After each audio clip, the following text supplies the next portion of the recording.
ঘটনা কতটুকু সত্য অবশ্য সেটা জানি না, তবে ইতিমধ্যে গণমাধ্যমে যেই সংবাদটা আসছে বিষয়টা পুরানো, তবে নতুন বোতলে ফিরে আসছে আর কি। কারণ আগে যখন শেখ হাসিনা বাংলাদেশের সাবেক প্রধানমন্ত্রী, তিনি যখন ইউরোপ আমেরিকার কোনো দেশে সফরে যেতেন, আমরা দেখছি সেখানে বিএনপি এবং জামাত ইসলাম বা আরো যে সংগঠনগুলো আছে তারা সেখানে গিয়া নানান ধরনের অ্যাক্টিভিটিস করত। তো এই মুহূর্তে ঠিক একই কাজ এখন এটা আওয়ামী লীগ করার সিদ্ধান্ত নিয়েছে। আপনারা জানেন যে আগামী 9 জুন আমাদের প্রধান উপদেষ্টা তিনি যুক্তরাজ্য সফরে যাবেন। তো তার এই যুক্তরাজ্য সফরকে সামনে রেখে লন্ডনে যাচ্ছেন সজীব ওয়াজেদ জয়। আর সেখানে যাওয়ার উদ্দেশ্য কি? প্রধান উপদেষ্টা ডক্টর মোহাম্মদ ইউনূসকে কালো পতাকা প্রদর্শন এবং আওয়ামী লীগের নেতাকর্মীদেরকে নিয়ে সেখানে বিক্ষোভ করার প্রস্তুতি। প্রধান উপদেষ্টার 10 জুন লন্ডনের যে কর্মসূচি, তার আগেই লন্ডনে আসার কথা জয়ের। লন্ডন থেকে কই যাবেন? সোজা ভারতে যাওয়ার আগে লন্ডনে আওয়ামী লীগের দলীয় নেতাকর্মীদের সাথে তিনি বৈঠক করবেন। আর বাংলাদেশ ছেড়ে শেখ হাসিনা পালিয়ে যাবার পর এটাই হবে সজীব ওয়াজেদ জয়ের যুক্তরাষ্ট্র থেকে কোন দেশে প্রথম সফর। সন্ত্রাস এবং গণহত্যার অভিযোগে আওয়ামী লীগের কার্যক্রম নিষিদ্ধ ঘোষণার পর এই মুহূর্তে বিদেশে তাদের যে শাখাগুলো আছে বা উইংস গুলো আছে, অথবা যারা বাংলাদেশ থেকে পলাতক নেতাকর্মীরা আছেন, সেইখানে এই প্রথমবারের মতো ডক্টর মোহাম্মদ ইউনূসের বিরুদ্ধে বড় ধরনের একটা বিক্ষোভ কর্মসূচি আয়োজন করার চেষ্টা চলছে। বলা হচ্ছে যে ডক্টর মোহাম্মদ ইউনূসের লন্ডন আগমনের দিন কালো পতাকা প্রদর্শন সহ বড় একটা শোডাউন করবে বাংলাদেশ লন্ডন ভিত্তিক আওয়ামী লীগের নেতাকর্মীরা। আর গণহত্যায় বিচারের মুখোমুখি শেখ হাসিনাকে নিয়ে যেই আন্তর্জাতিক অপরাধ ট্রাইব্যুনাল আপনার এখানে রায়ের কাজ চলছে অথবা বিভিন্ন সিদ্ধান্তগুলো আসছে, সেগুলোর বিরুদ্ধেও নানান প্লে কার্ড এবং কি অবস্থান কর্মসূচি তারা করবেন। আর এই বিক্ষোভের মাধ্যমে সরকারকে কড়া বার্তা দিতে চায় বাংলাদেশ আওয়ামী লীগ, একই সঙ্গে বিদেশে দলটির শক্তিরও জানান দিতে চায়। এই লক্ষ্যে যুক্তরাজ্য সহ ইউরোপের বিভিন্ন শহর থেকে আওয়ামী লীগের নেতাকর্মীদেরকে একসাথে জড়ো করার চূড়ান্ত প্রস্তুতি চলছে। আর ইতিমধ্যে আমরা যতদূর দেখছি যে এখানে সাবেক মন্ত্রী আব্দুর রহমান, সাবেক পররাষ্ট্রমন্ত্রী হাসান মাহমুদ, সাবেক নৌপরিবহন মন্ত্রী খালিদ মাহমুদ চৌধুরী, সাবেক প্রতিমন্ত্রী শফিকুর রহমান, তারা লন্ডনে তাদেরকে প্রকাশ্যে দেখা গেছে। এবং সাবেক ভূমিমন্ত্রী সাইফুজ্জামান চৌধুরী, তিনিও লন্ডনে অবস্থান করছেন। আর সাবেক মন্ত্রী এবং বিসিবি সভাপতি নাজমুল হাসান পাপন, তিনিও লন্ডনে রয়েছেন। আর এর মাঝখানে এখানে আরো অনেক নেতাকর্মীদের কথা আমরা শুনছি। তো এখন এটার মাধ্যমে আসলে কি প্রকাশিত হবে, আমার কাছে মনে হয় না যে এটা থেকে বড় ধরনের কোনো কিছু হয়তো বা অ্যাচিভমেন্ট আসবে। বাট দলীয় কর্মকাণ্ড চালানো, নেতাকর্মীদের মনোবল চাঙ্গা করা, এগুলোর বাইরে আসলে এই কালো পতাকা প্রদর্শন এটাতে খুব বেশি কাজ হবে না। কারণ আমরা যদি রাইট নাও যে ট্র্যাকটা ধরি বা যে সময়কালটা, আওয়ামী লীগ সরকারের পতনের পর জাতিসংঘের ইনভেস্টিগেশন রিপোর্ট অথবা সার্বিক পরিস্থিতি, সকল কিছু মিলিয়ে এটাতে বড় ধরনের কোনো পজিটিভ ফায়দা আসলে আসবে না।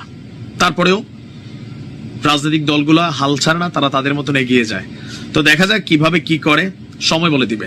তবে লন্ডনে অবস্থিত আরো যে রাজনৈতিক দলগুলো আছে, তারা আবার ডক্টর ইউনূসকে ওয়েলকাম করার জন্য পাল্টা কর্মসূচির প্রস্তুতি নিচ্ছে বলেও জানা যাচ্ছে।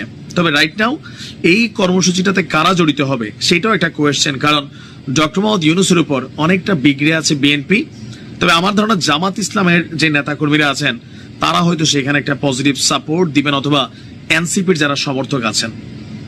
দেখা যাক কি হয়, ভালো থাকবে। সংস্কার আগে নাকি নির্বাচন আগে, সংস্কার বড় হবে নাকি ছোট হবে, এই সকল বিষয়ে সবচেয়ে বেশি সাপোর্ট করছে বাংলাদেশ জামাত ইসলাম এবং এনসিপি। আর সরকার কি সংস্কার করছে, গতকালকে রাতে সরকারের সংস্কারের সবচেয়ে বড় একটা চাপটার সামনে এসেছে। আর এই সংস্কারের ইস্যু সামনে আসার পর জামাত ইসলাম তারা তাদের অবস্থান কতটুকু হারিয়েছেন নাকি অর্জন করেছেন, সেটা এখন প্রশ্নের সম্মুখে ক্ষোভ প্রকাশ করছে খোদ জামাত ইসলামের নেতা কর্মীরা যে সংস্কারের প্রথম ধাক্কায় কুপকাত হয়ে গেছে জামাত। ট্যাগ কি যে এখন জামাতের, আসুন দেখি। গতকালকে মুক্তিযুদ্ধের সংজ্ঞায় পরিবর্তন আনা হয়েছে। সংজ্ঞায় পরিবর্তন এনে যে অধ্যাদেশ জারি করা হয়েছে, সেই সংজ্ঞায় কাদের বিরুদ্ধে, কোন কোন সংগঠন, দল বা গোষ্ঠীর বিরুদ্ধে যুদ্ধে অংশগ্রহণকারীদেরকে বীর মুক্তিযোদ্ধা বলা হবে সেটি স্পষ্ট করা হয়েছে।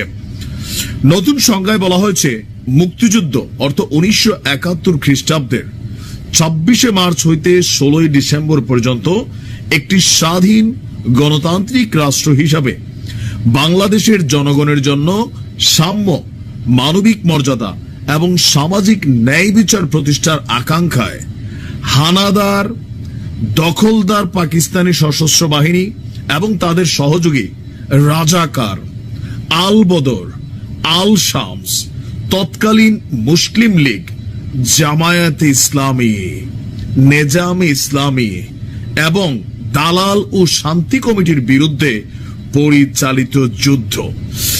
মুক্তিযুদ্ধের সংজ্ঞায় তৎকালীন জামায়াত ইসলামের নাম উল্লেখ করা হয়েছে। জামাতের নেতাকর্মীরা এটা মানতে নারাজ যে 1971 সালে জামাতের ভূমিকা, জামাতের বিরুদ্ধে যারা লড়াই করেছে তারাই এখন বীর মুক্তিযোদ্ধা। আর এই সংস্কার যখন সামনে আসছে, আজকে সারাদিন দেখেছেন জামাত এটা নিয়ে ব্যাপক পরিমাণ রিয়াকশন দিয়েছে। বলা হয়েছে, উপরোক্ত দল, সংগঠন বা গোষ্ঠীর বিরুদ্ধে মুক্তিযুদ্ধে সক্রিয় অংশগ্রহণ করেছেন এরূপ সকল বেসামরিক নাগরিক, ওই সময় যাদের বয়স সরকার নির্ধারিত সর্বনিম্নের মধ্যে, তাদেরকে বীর মুক্তিযোদ্ধা হিসাবে অন্তর্ভুক্ত করা হয়েছে, মানে বিভিন্ন ক্রাইটেরিয়াতে।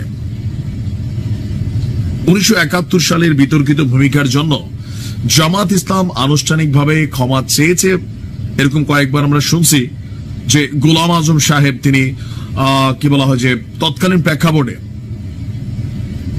এটার জন্য ক্ষমা চেয়েছিলেন, সম্ভবত পাকিস্তান থেকে রিটার্ন আইসা যখন বাংলাদেশে আবার রাজনীতি করার সুযোগ হলো। কিন্তু এখন পর্যন্ত বাংলাদেশে গোলাম আজমের বাংলায় এই শব্দটা ব্যবহারের সুযোগ কিন্তু নাই।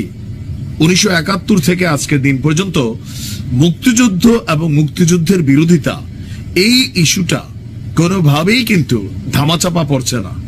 ইতিহাস বারবার ফিরে আসছে। আর জামাত ইসলামের জন্য এই মুহূর্তে বর্তমান সরকারের প্রতি যে সংস্কারের সাপোর্টিং এর যে কি বলা হয় যে ইস্যুগুলো আমরা দেখছি, সেখানে এই বিষয়টা আসার পর স্বাভাবিকভাবে জামাত অনেকটা মন খারাপ করেছে। তবে জামাতের নেতাকর্মীরা 71-এর তুলনায় 24কেই তারা বেশি মূল্যায়ন করতে চান, এমনটা অনেকে বলছেন। দেখা যাক জামাত আনুষ্ঠানিকভাবে প্রতিক্রিয়া কি জানায়। ভালো থাকুন। আসসালামু আলাইকুম।